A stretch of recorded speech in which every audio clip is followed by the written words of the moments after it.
Hello everyone. In this video we will discuss about the union and its territory. और इसमें हम चार topic के बारे में बात करेंगे। पहला यूनियन ऑफ स्टेट, जिसमें हम देखेंगे कि हमारे कॉन्स्टिट्यूशन में यूनियन ऑफ स्टेट का यूज़ क्यों किया गया है, ना कि फेडरेशन ऑफ स्टेट का, और क्या डिफरेंस है यूनियन ऑफ स्टेट और फेडरेशन ऑफ स्टेट में।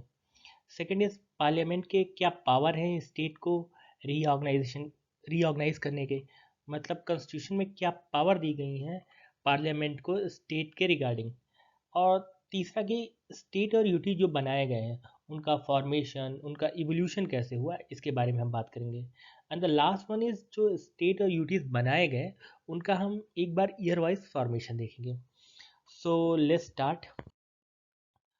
अब जब हम हमारे कॉन्स्टिट्यूशन के पार्ट 1 में आर्टिकल 1 से लेके 4 तक यूनियन और उसके टेरिटरी के बारे में बात की गई है, तो सबसे पहले तो हम एक एक करके इन आर्टिकल को समझेंगे कि ये आर्टिकल में क्या बात की गई है। So let's start with article 1। Article 1 describe करता है कि India that is Bharat as a union of state rather than federation of state. अब क्या वजह है कि हमारे कॉन्स्टिट्यूशन में यूनियन ऑफ स्टेट यूज किया गया है, ना कि फेडरेशन ऑफ स्टेट। जब ये बात डॉक्टर अंबेडकर से पूछी गई तो उन्होंने कहा कि जो यूनियन ऑफ स्टेट का यूज़ किया गया है इसके दो रीज़न है। पहला कि जो हमारे यूनियन बना है वो स्टेट के एग्रीमेंट के थ्रू नहीं बना है, जैसा कि यूएस फेडरेशन में है। जब आप यूएस फेडरेशन को देखेंगे तो जो यूएस का फेडरेशन बना वो सबसे पहले वहाँ पे 13 स्टेट थे। वो 13 स्टेट एक साथ है और उन्होंने एक फेडरेशन बनाया जिसको हम यूएस फेडरेशन कहते हैं। लेकिन इसके ठीक उल्टा है इंडिया एज अ कंट्री पहले ही इस्टेब्लिश हो गया था। ले हमने उसको अपने सहूलियत के हिसाब से बांट कर, छांट कर, डिवाइड करके हमने उसमें स्टेट बनाए। तो यहाँ स्टेट मिलके यूनियन बनाते, फेडरेशन बनाते हैं, और यहाँ पे यूनियन से डिवाइड होकर स्टेट बनाए जाते हैं। तो ये बेसिक डिफरेंस है यूएस और इंडियन यूनियन में, फेडरेशन में। सेकेंड इज कि जो स्टेट को कोई राइट नहीं है इस फेडरेशन से अलग होने का। मतलब ये कि ये पार्लियामेंट पे निर्भर करता है कि कौन सा स्टेट रहे, किस स्टेट को हटाया जाए, किस स्टेट को डिमोट करके यूटी बनाया जाए, या किस स्टेट को प्रमोट करके स्टेट बनाया जाए। जैसा कि अभी फिलहाल में ही Jammu and Kashmir reorganisation state act 2019 आया था, जिसमें आपने देखा कि जम्मू एंड कश्मीर जो कि पहले से एक स्टेट था, लेकिन हमारे पार्लियामेंट में उसे डिवाइड करके दो यूटीज बनाए, जिसमें एक लद्दाख और जम्मू एंड कश्मीर। तो ये पूरी तरीके से पार्लियामेंट पे डिपेंड करता है। तो हम कह सकते हैं कि parliament can redraw the political map of India. अब हम जब देखते हैं यूनियन और टेरिटरी के बारे में तो दो टर्म हमेशा आते हैं, एक तो यूनियन ऑफ इंडिया, दूसरा टेरिटरी ऑफ इंडिया। अब इन दोनों में क्या डिफरेंस है? तो जब हम यूनियन ऑफ इंडिया की बात करते हैं तो इसका मतलब ये कि only the territory of state, मतलब कि अगर 28 टेरिटरी स्टेट्स हैं तो जब उनके टेरिटरी के बारे में बात हो रही है इसका मतलब हम यूनियन ऑफ इंडिया की बात कर रहे हैं। लेकिन अगर हम टेरिटरी ऑफ इंडिया की बात कर रहे हैं तो पहली बात तो इन 28 स्टेट की टेरिटरी प्लस यूनियन टेरिटरी, और टेरिटरी जो गवर्नमेंट एक्वायर करती है फ्यूचर टाइम में, जैसे कि पास में गोवा, दमन, दीव एक्वायर किए गए थे फ्रांस से, पुर्तगीज से। तो जब हम टेरिटरी ऑफ इंडिया की बात करते हैं हम तीनों को एक साथ जोड़ते हैं। तो हम कह सकते हैं कि जो territory of India is a wider expression than union of India. अब ये हमने बात की आर्टिकल 1 की। अब हम डिस्कस करते हैं आर्टिकल 2। अब आर्टिकल 2 पावर देता है पार्लियामेंट को कि एडमिट करने के लिए स्टेट्स को इनटू यूनियन इन इंडिया और एस्टैब्लिश न्यू स्टेट। मतलब ये कि आर्टिकल 2 दो पावर देता है पार्लियामेंट को। पहला कि जो स्टेट एग्जिस्टेंस में है उनको इंडिया का पार्ट बनाना, और सेकंड इसकी जो स्टेट एग्जिस्टेंस में नहीं है उनको इस्टेब्लिश करने का। मतलब ये कि अगर चाइना को चाहे तो इंडिया अपना पार्ट बना सकता है, क्योंकि चाइना एग्जिस्टेंस में, इंडिया चाहे तो उसका पार्ट बना सकता है। और अगर मान लीजिए चाइना की हमने एक छोटी सी टेरिटरी एक्वायर कर ली तो उसको हम एक स्टेट के तौर पे इस्टेब्लिश कर सकते हैं। तो ये हमने बात की आर्टिकल 2 के बारे में। अब आर्टिकल 3 जो कहता है वो ये बात करता है कि पार्लियामेंट कॉन्स्टिट्यूशन जो पावर देता है पार्लियामेंट को कि आप दो राज्य या उनके पार्ट को मिला के नया स्टेट बनाने का, उनके एरिया को बढ़ाने का, उनके एरिया को ख़त्म करने का, या स्टेट की बाउंड्री को बदलने का, या उनके स्टेट के नाम को बदलने का, तो ये पूरी तरीके से पार्लियामेंट पे डिपेंड करता है कि पार्लियामेंट कैसे स्टेट को रीऑर्गेनाइज कर सकता है। अब इसके लिए आर्टिकल 3 ने दो कंडीशन लगाई। पहला कंडीशन ये कि पहले तो आपको कोई भी जो बिल या अमेंडमेंट ऐसा करना होगा तो उसके लिए प्रायर परमिशन लेनी होगी प्रेसिडेंट से। दूसरा कि वो सेम बिल प्रेसिडेंट को भेजने से पहले आपको कंसर्न स्टेट लेजिस्लेचर में भी भेजनी पड़ेगी। मान लीजिए कि अगर केरला, यूपी, इनकी अगर बाउंड्री या इनकी स्टेट को बढ़ाना या घटाना है तो हमें एक बिल तो पहले प्रायर प्रेसिडेंट के लिए भेजना पड़ेगा सेम बिल, और वही सेम बिल हमें केरला के पास भी भेजना पड़ेगा कि हम आपकी बाउंड्री को कम करना चाहते हैं, आपका नाम बदलना चाहते हैं, तो इस पे आपके क्या व्यू हैं। हालांकि जो प्रेसिडेंट ऑफ पार्लियामेंट वो स्टेट के व्यू को एक्सेप्ट करें या रिजेक्ट करें ये बिल्कुल उन पर डिपेंड करता है। मतलब ये ऐसा नहीं है कि वो उनको बाध्य करता है कि नहीं जिस स्टेट ने व्यू दिया है तो हम उसको माने ही माने। ये पूरी तरीके से प्रेसिडेंट ऑफ पार्लियामेंट पर डिपेंड करता है। अब इसलिए ये कहा जा सकता है कि India is an indestructible union of destructible states. मतलब कि जो यूनियन है वो इंडिस्ट्रक्टिबल है, ये नहीं टूट सकता। जो स्टेट्स हैं वो डिस्ट्रक्टिबल हैं। मतलब कि अगर हम चाहें तो एमपी को काट के अलग कर सकते हैं, छोटा बना सकते हैं, इसका नाम बदल सकते हैं, इसको दूसरे राज्य में मिला सकते हैं, तो ये स्टेट जो है वो डिस्ट्रक्टिबल है। अब जो बेसिक डिफरेंस है आर्टिकल 2 और आर्टिकल 3 में, आर्टिकल 2 बात करता है कि जो भी स्टेट है, मतलब जो भी स्टेट को हम इनकॉर्पोरेट करते हैं या इस्टेब्लिश करते हैं वो हमारी टेरिटरी के बाहर है, तब जब उनको जोड़ना होगा तो हम आर्टिकल 2 के तहत करेंगे। लेकिन अगर हमारे इंटरनल चेंजेस के बारे में बात हो रही है, अगर हम यूनियन ऑफ इंडिया के अंदर बदलाव के बारे में बात कर रहे हैं तो हम उसको आर्टिकल 3 के तहत करेंगे। तो ये बेसिक डिफरेंस है इन दोनों के बीच। अब आर्टिकल 4 के बारे में बात करते हैं। आर्टिकल 4 कहता है कि जो भी कॉन्स्टिट्यूशन में अमेंडमेंट किए जाएं नए स्टेट को इनकॉर्पोरेट करने के लिए या इस्टेब्लिश करने के लिए, उसके लिए आर्टिकल 3 से आर्टिकल 368 से अमेंडमेंट करना बिल्कुल भी ज़रूरी नहीं है। मतलब ये सिंपल मेजॉरिटी से ही किया जा सकता है, इसके लिए स्पेशल मेजॉरिटी की कोई ज़रूरत नहीं है। तो ये हमने बात की इन 4 आर्टिकल के बारे में। अब हम देखते हैं कि कैसे पार्लियामेंट के पास क्या पावर है स्टेट को रीऑर्गेनाइज करने के। तो जब स्टेट रीऑर्गेनाइज हुए तो पार्लियामेंट के साथ हमारा बाउंड्री डिस्प्यूट हुआ। तो अब ये हुआ कि इसको क्या हम आर्टिकल 3 के तहत क्या पार्लियामेंट के पास पावर है कि वो आर्टिकल 3 के तहत इंडियन टेरिटरी के किसी भी पार्ट को फॉरेन कंट्री को सौंप सकती है। इस पर सुप्रीम कोर्ट का एक डिसीजन आया और उसने कहा कि नहीं, आप आर्टिकल 3 के तहत इंडियन टेरिटरी के किसी भी पार्ट को फॉरेन टेरिटरी को नहीं सौंप सकते। इसका मतलब ये कि फॉरेन टेरिटरी को सौंपने के लिए हमें कोई भी पार्ट को वो आर्टिकल 368 के तहत अमेंडमेंट करना ही पड़ेगा। तो इंडिया ने पाकिस्तान के साथ वो डिस्प्यूट सेटल करने के लिए 9th कॉन्स्टिट्यूशनल अमेंडमेंट एक्ट लाया और इससे हमने वो बाउंड्री डिस्प्यूट सेटल किया। लेकिन फिर इस सुप्रीम कोर्ट का डिसीजन एक आता है 1969 में। उसमें कहा जाता है कि जो अगर आपको बाउंड्री सेटलमेंट करना है, बाउंड्री डिस्प्यूट को सेटलमेंट करना है, उसके लिए हमें कॉन्स्टिट्यूशनल अमेंडमेंट की ज़रूरत नहीं है। ये सिर्फ एग्जीक्यूटिव एक्शन के थ्रू ही हो जाएगा। मतलब अगर कैबिनेट के डिसीजन के थ्रू ही हम बाउंड्री डिस्प्यूट को सेटल कर सकते हैं। इसके लिए कोई पार्लियामेंट्स में या किसी भी अमेंडमेंट की कोई भी ज़रूरत नहीं है। नेक्स्ट इज कि स्टेट और यूटीज का फॉर्मेशन और उनका इवोल्यूशन कैसे हुआ।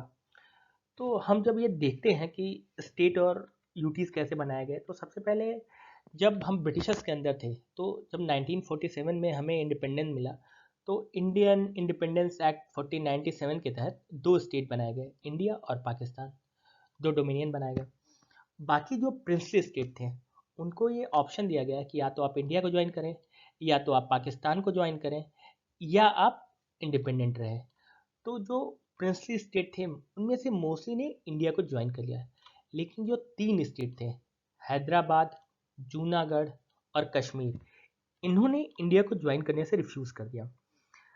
तो बाद में हैदराबाद को इंडिया ने पुलिस एक्शन के थ्रू, जूनागढ़ को रेफरेंडम के थ्रू और कश्मीर को इंस्ट्रूमेंट ऑफ टैक्सेशन के थ्रू इंडियन यूनियन में इनकॉर्पोरेट कर लिया।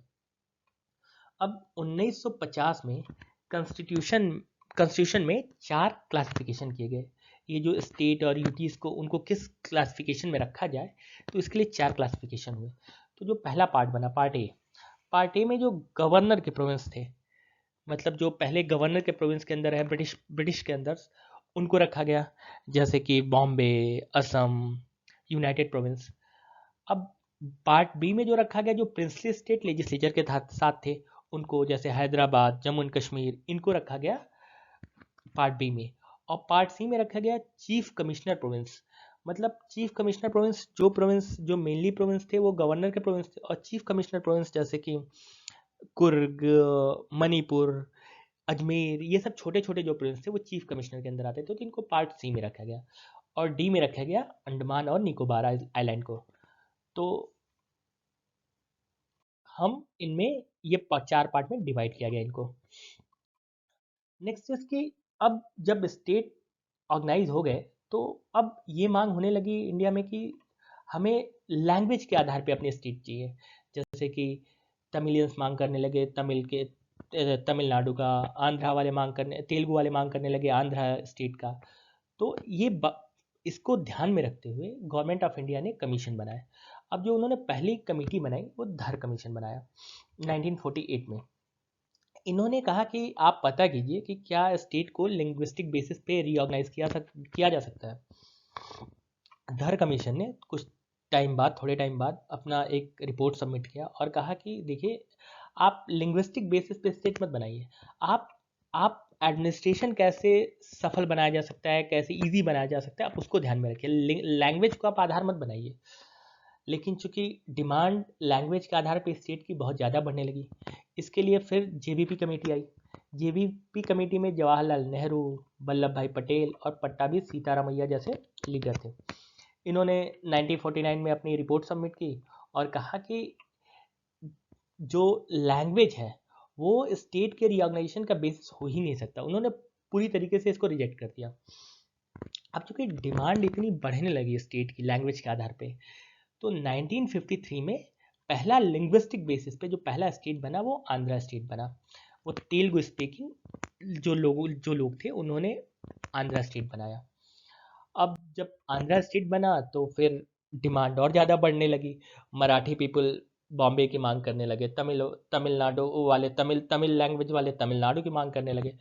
तो अब उसके बाद से गवर्नमेंट ऑफ इंडिया ने फजल अली कमीशन बनाया, जिसमें इन्होंने जो अपना रिपोर्ट सबमिट किया उसमें कहा कि देखिए, ब्रॉडली आप स्टेट को लैंग्वेज के आधार पे ऑर्गेनाइज कर सकते हैं, लेकिन उन्होंने वन लैंग्वेज वन स्टेट ये वाली थ्योरी को बिल्कुल ही रिजेक्ट कर दिया और कहा कि देखिए, आप एक लैंग्वेज के आधार पर कि सिर्फ गुजराती बोलने वाले लोगों को गुजरात ऐसा स्टेट मत बनाइए। आप थोड़ा कल्चर को, आप उनकी यूनिटी को, सिक्योरिटी को, एडमिनिस्ट्रेशन को, और क्या जो स्टेट आप बना रहे हैं वो स्टेट पूरी तरीके से अपने लोगों के लिए वेलफेयर कर सकते हैं, इनको भी ध्यान में रखना उतना ही इम्पोर्टेंट है।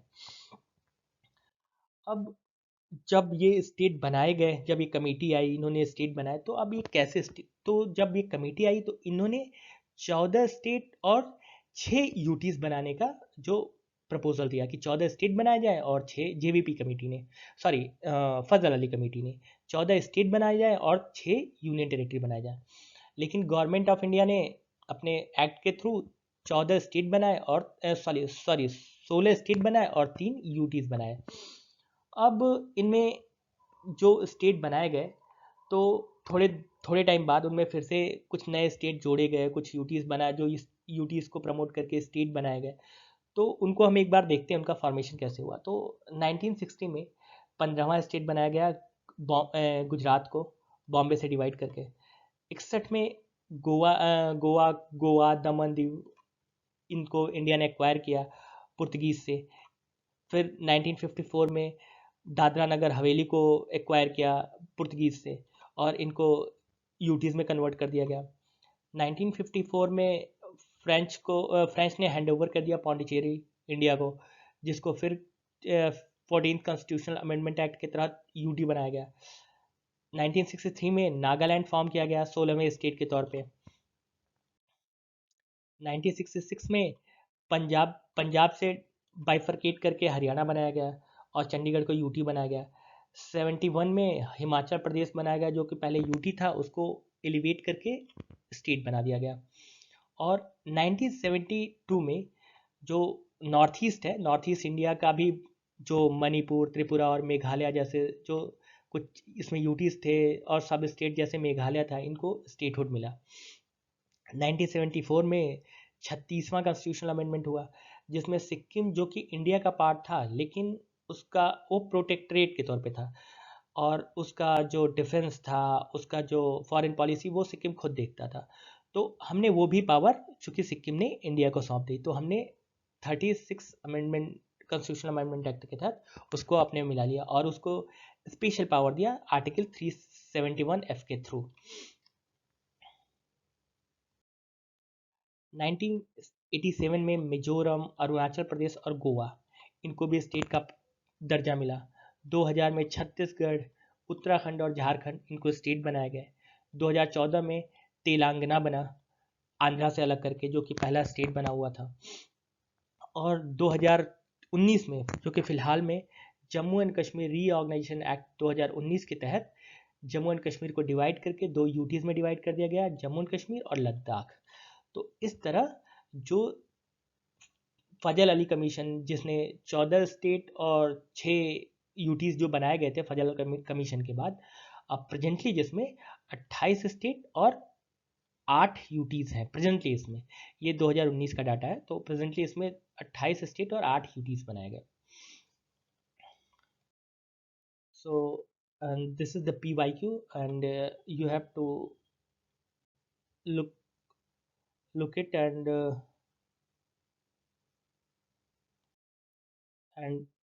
what we have discussed in this topic, union of state, parliament के पावर क्या है स्टेट को रिऑर्गेनाइज करने के, स्टेट और यूटीज का इवोल्यूशन कैसे हुआ, और जो स्टेट और यूटीज बनाए गए 1956 के बाद, उनका हमने फॉर्मेशन देखा। So this is all for the topic. Thank you.